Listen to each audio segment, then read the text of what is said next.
General साहब, sir हमने बहुत डिबेट्स की है, ऑयल पॉलिसी, गन पॉलिसी, कौन कैसे पैसा कमा रहा है, वो सारा आपने पूरे देश को बताया जब हम लगातार इस पे डिबेट कर रहे थे। लेकिन आज इसलिए दोबारा इस विषय पे आया, एक तो भारत की फॉरेन पॉलिसी का जो तारीफ कर रहे हैं, और दूसरी तरफ पुतिन ने आज दोबारा सर डंका बोल दिया कि भाई आई एम जस्ट बिगिनिंग, मैं तो बस शुरुआत कर रहा हूं।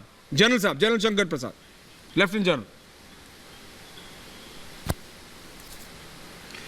देखिए, इसमें 3-4 बात समझने की है। पहली बात तो जो आपने प्रधानमंत्री भारत की बात की, प्रधानमंत्री की नीति हमारे देश की नीति इस लड़ाई के अंदर शुरू से एक रही है। हम लोग नॉन अलाइंड हैं पहले ज़माने में, आज की तारीख में हम लोग फ्लेक्सिबल अलायंस है, हमारी पूरी वर्ल्ड से अलायंस है। जहाँ हमारी ज़रूरत पड़ती है, जहाँ it is good for us, we align with them for the benefit of our country. लेकिन सबसे महत्वपूर्ण बात जो एक सेंटेंस में कहना ज़रूरी है आज, वो ये है कि प्रधानमंत्री ने समरकंद में क्या कहा रशियन प्रेसिडेंट से। उन्होंने ये कहा केवल कि लड़ाई is not a good option at the moment, और उसका जवाब पुतिन साहब ने दिया कि मैं तुरंत ही लड़ाई को बंद करूंगा। एक तो ये वाक्य हो गया। दूसरा वाक्य, पूरा वेस्टर्न यूरोप का जो पूरा मीडिया है वो कह रहा है कि यूक्रेन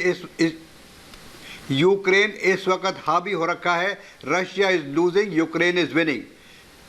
मैं समझता हूं कि इस समय भी Ukraine is definitely going on offensive, counter offensive, पर अभी रशिया लड़ाई हारा नहीं है। रशिया की एक तरह से रिट्रीट है, टैक्टिकल रिट्रीट है, टैक्टिकल रीऑर्गेनाइजेशन है।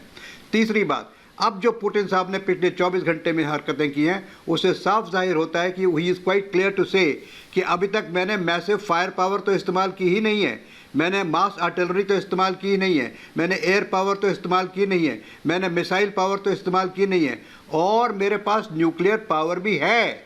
उसका उसने एक दफ़ा कोई क्रूज मिसाइल का पिछले हफ्ते में टेस्ट भी किया है।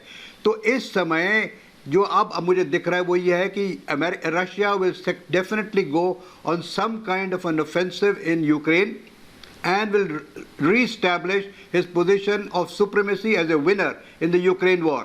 उसी के साथ साथ उन्होंने ये भी अनाउंस कर दिया है कि 4 जगहों में, आपको नाम मालूम है, दोसांक में, लुहांस्क में, खारसोन में, ज़ुफ्रवेनिया में, वो रेफरेंडम करेंगे। उसके खिलाफ में अमेरिका बोल रहा है, उसके खिलाफ में कनाडा बोल रहा है। खैर वो जो बोलते हैं बोले, लेकिन ये तो कर रहे हैं। अभी इन्होंने एक लिमिटेड मोबिलाइजेशन की भी बात की है। These are all issues to show that now he is serious in the next few days to carry out a massive offensive into Ukraine, do a referendum, और उसके बाद देखा जाएगा कि क्या होता है। उन्होंने न्यूक्लियर थ्रेट जो दी है वो इस बारे दी है कि कहीं ये ना सोचे अमेरिका और यूरोपियन पावर्स कि ये कुछ करेंगे नहीं और हमारी न्यूक्लियर पावर से डर जाएंगे। इसमें अंत इस समय का ये होता है कि न्यूक्लियर पावर को इस्तेमाल करना is total madness, mutually assured destruction, MAD जिसको कहते हैं। तो मुझे नहीं लगता कि कोई भी देश इस समय न्यूक्लियर की एक्चुअली इस्तेमाल करेगा। हाँ, स्टेबल रैटलिंग अवश्य होगी। तो इसका कंक्लूजन ये निकल रहा है कि Russia has to reestablish itself as a winning power in Ukraine. He is going to do referendum whether the world power like it और not, and he is going to declare some kind of a ceasefire, some kind of an understanding, maybe week in 10 days, 15 days, 1 month, I can not say, but depends upon how things progress. बिल्कुल। अब मैं